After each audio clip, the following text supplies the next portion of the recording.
So what's up, you guys? This video is going to be about the SPOHN Performance upper and lower rear control arms that I have for my Tahoe. I put them on this past Sunday, and I made a video about it, but I didn't really like the way it was, and I just wanted to redo it again. So I already have them on the truck. I've ridden on them for the past few days. It rides pretty much the same. I don't really have anything to really tell you guys. So these are them. They're the red pieces right here. This is the lower, right there is the upper. So on the upper and lower control arms, you can get them in two different versions. You can get them to where they're like this, the lower control arms that have the polyurethane bushings at both ends, and you can get the uppers where it has a polyurethane bushing on one end and a Dell sphere on the other, or you can get the uppers and lowers with the Dell sphere bushings or Dell sphere whatever joints on both sides, on the uppers and the lower control arms. I have them pulled up on my computer, so I'll show you part numbers for what I bought. But I will say this, that's the Dell sphere joint. So if you're going to daily drive your Tahoe or Suburban or Escalade or whatever, and these parts, I forgot to mention, they do fit the SUVs only. They're not for the trucks. So that is the 2000 to 2006 Suburban, Tahoe, Yukon XL, the Denali Yukon, the Escalade, and the Avalanche. I think the Hummer. That does not include all the pickups. I think that does include the 2500 Suburbans, but I'm not 100% sure on that. But it's just the coil sprung rear suspension SUVs that they have. They do make them for newer trucks, or newer vehicles, but this is just for this application. This is not for the 2007 and up. This is just for mine, which is an 06. So mine was the last year of this body style and this design.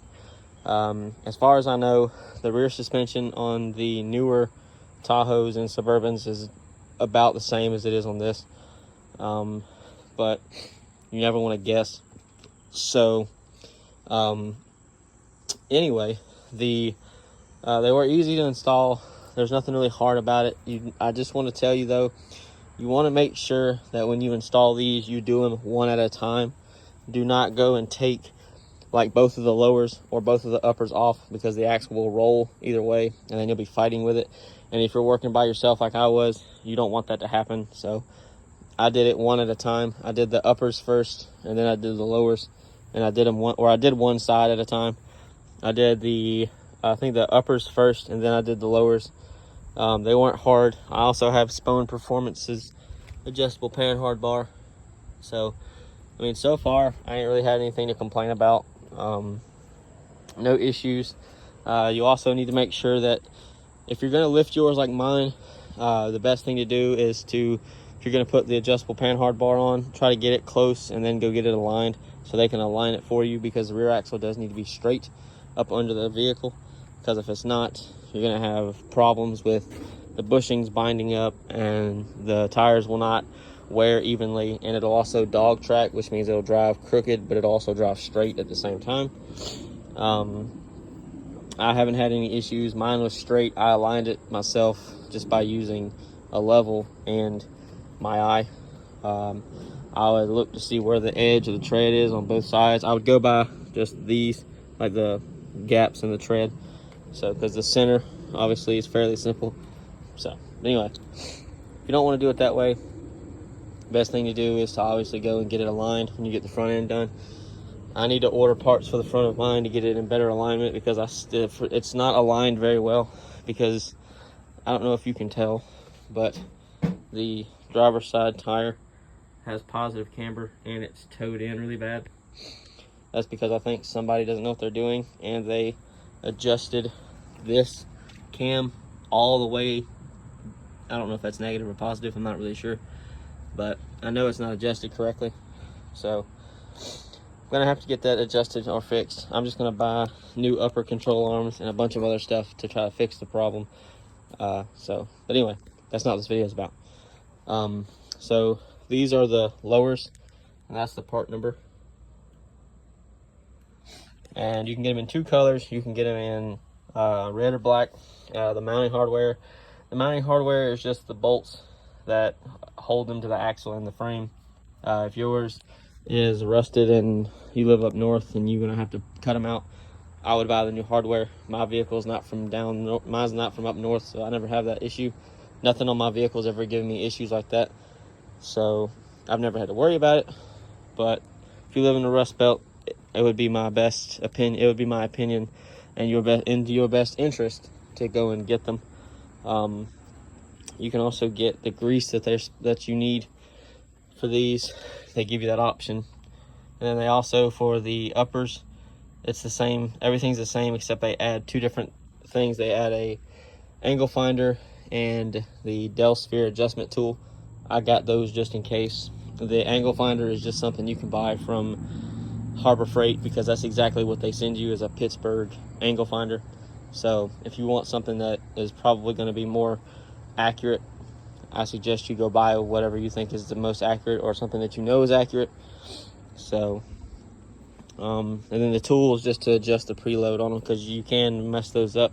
They have plastic inside them that's either polyurethane or something like that, or Delrin. It's Delrin plastic, which is why they're called Del Sphere. But it's best that you make sure that they stay tight and they stay working and they can move freely. I will say, if you call SPOHN Performance, they will tell you the same thing that I'm going to tell you right now.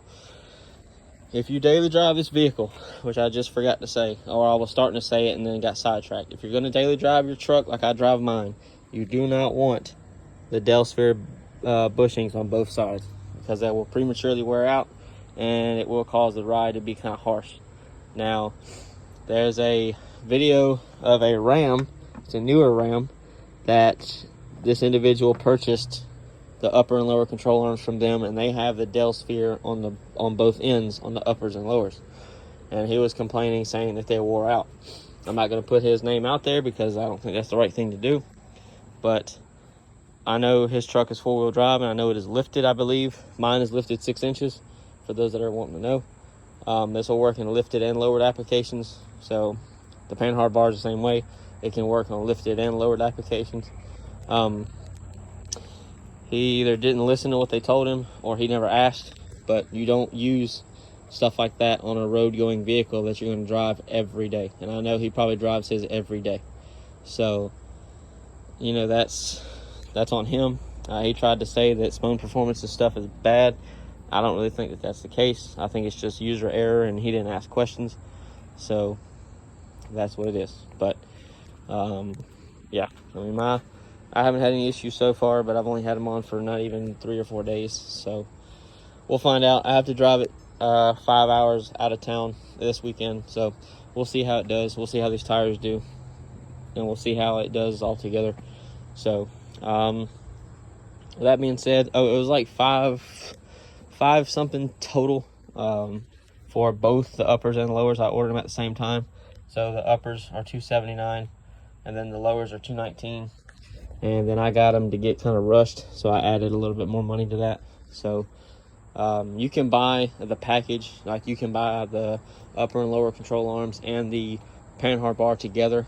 I guess it's more affordable that way. I really don't know. I didn't see how much the package was for that. But if you're gonna buy the upper and lower control arms with the Del Sphere joints on both ends, they are a little bit more expensive than the ones that I have. They're maybe like $60 or $70 more a piece, I think. I could be wrong, but you know, it is what it is. So it's not a big deal, but I'm happy with what I have. I got them because I needed something that actually looks better underneath the Tahoe, and it was probably about time, because there's all my old stuff right there. There's the panhard bar, and then there's the uppers and lowers. The uppers are not hard to miss. You can't fuck them up because they have this bend in them. You can't mess them. You can't fuck them up. You can't put them on backwards. You can't, well, you could, but you're an idiot if you put them on backwards and you can't realize it. But it didn't take me very long. It took me not even an hour and a half, and that's just because I did other stuff while I was doing that. So not too hard. I did it on jack stands. I did it right here. I actually had the Tahoe flipped around, and it was sitting right here. So Not a big deal. It's easy. The bolt sizes are with a socket and a wrench. You need a 13/16 and a socket and a wrench, or you can use a 21mm socket or wrench. I use both because I have one of both. I don't have both of both, if that makes sense. So I made do with what I had. And I can't remember which ones get torqued to what. I think the uppers get torqued to 75 foot-pounds and the lowers get torqued to 72. Could have that backwards, but I torqued them all to 75 just because what's 3 foot-pounds going to do? You have to do that with the weight on the vehicle, of the weight of the vehicle on them though. So you can lift the rear end up without the wheels on it, or you can leave the wheels on it. It's up to you. I did it while the wheels were off just because I had the space and it was easier to get in there. Yeah. Oh, and one more thing before I forget. You need to make sure that you buy grease that is made specifically for polyurethane bushings. When you grease them and you do all that, because they have grease zerks already built onto them, you need to make sure you buy them with the grease that is silicone based and synthetic. Do not buy anything petroleum based, or it will eat away at the urethane bushings and it will destroy them, and then you'll be mad because you don't know why you're having to fix them or replace them, blah blah blah. So that's another thing I need to add. I mean, it's on the website, it's on the instructions. So with that being said, there you go. I hope you guys enjoy the video. I'll see you guys later.